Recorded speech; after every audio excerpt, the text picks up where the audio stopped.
Нека да поговорим малко за Uniden PMR 845.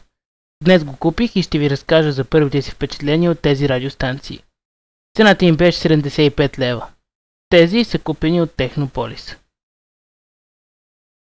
До този момент имах тъй нареченото G3 5820, но едното се съсипа и бях принуден да си купя други. Първото нещо, което ми направи впечатление, е дългата антена на Uniden. Тя е 2 пъти по-дълга от тази на G3.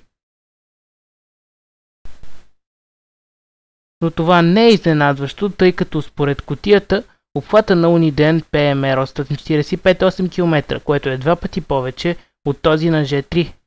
Случайно открих, че когато се натисне копчето на комутатора близо до буфера, той бръмчи, а когато взема Uniden, бръмченето е много по-силно. И нищо чудно, че е така. Докато G3 работи с 3 батерии тип А, Uniden работи с 4 такива батерии, но зарядни. Доста интересно как са ги увили.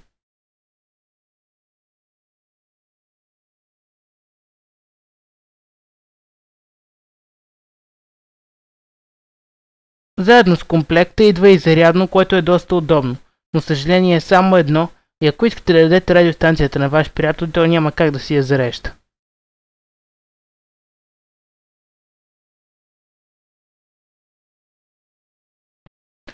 Докато G3 спокойно може да бъде поставен в изправено положение, Uniden просто няма как да се остави изправен.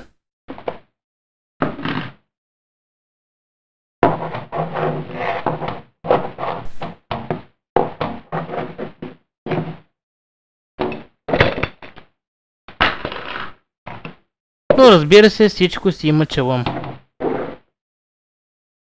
И сканирането на каналите е по-бавно в Uniden.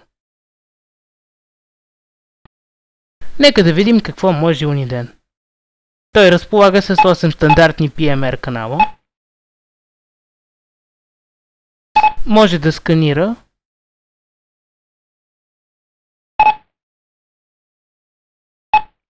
Има 38 CTCSS кода, което си е стандартното, докато G3 нямаше CTCSS. Има VOX с различни мелодии и заключване на клавиатурата. А може би най-полезната функция е тъй наречения монитор режим. Така с натискане на копчето може да се чуват доста слаби сигнали.